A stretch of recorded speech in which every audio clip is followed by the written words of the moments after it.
جو شخص شہر بھر کی زبانوں پر مٹھاس گھولتا رہا، کسی نے گمان بھی نہیں کیا تھا کہ اس کی اپنی زندگی کے آخری صفحہ نہ کڑوا اور تلخ لکھا جائے۔ محض 25 سال کی عمر میں اپنے خوابوں کو تعبیر دینے والا میر رضا IBA گریجویٹ نے محنت سے اپنی ایک پہچان بنائی، آنکھوں میں زندگی کے بے شمار رنگ سجائے ہوئے۔ 28 جولائی کی وہ بدقسمت صبح رات 4 بجے جب اس نے ماں سے مسکرا کر کہا تھا امی بس 10 منٹ میں آتا ہوں، وہ 10 منٹ گزر گئے، خون خاموش ہو گیا اور ایک ماں کا انتظار قیامت کے انتظار میں بدل گیا۔ تلاش کے اندھیروں کے بعد اگلے دن جو خبر آئی نے پورے شہر کو ہلا کر رکھ دیا۔ گلستان جوہر کے ویرانے سے ملنے والی لاش اتنی مسخ شدہ کہ پہچانی نہ جاتی تھی۔ ایک باپ اپنے جوان بیٹے کے چہرے سے نہیں کہ کپڑوں سے لاش کو شناخت کرتا ہے۔ تڑپتا ہوا باپ، خاموش قانون اور بکھرے ہوئے سوال، قاتل کون، مقصد کیا، سب کچھ ایک بھیانک راز بن چکا۔ صرف ایک مہینے بعد 30 اگست کو اس کے سر پر صحرا سجنا کی لو میرج پسند کی شادی، جس گھر میں شہنائیوں کی گونج ہونی تھی وہاں اب سسکیاں اور صرف ماتم۔ ایک امید ٹوٹ چکی ہے لیکن ماں باپ کی آنکھیں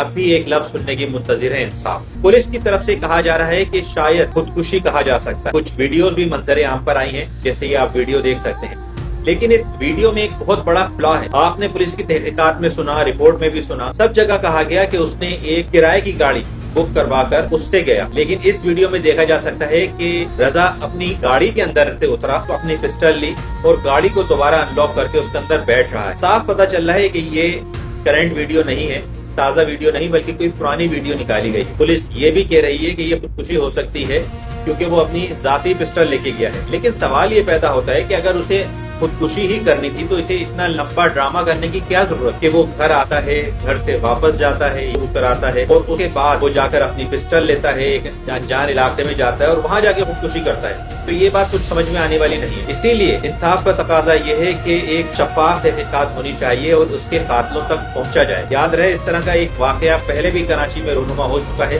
جس میں 2 دوستوں کی لڑائی میں ایک دوست نے اپنے دوسرے دوست کو مار کے اس کی لاش کو، کے قاتل تو پکڑے گئے، انصاف کا کیا بنا کچھ نہیں پتا، لیکن امید ہے جس طرح سے کراچی احتجاج کر رہا ہے یہاں انصاف مل جائے۔ ہم سب دعا گو ہیں اور دعا کرتے ہیں کہ اللہ تعالیٰ کسی کو اس طرح کے حالات سے دوچار نہ، ایسے آنسو یا ایسی تکلیف نہ۔ آمین۔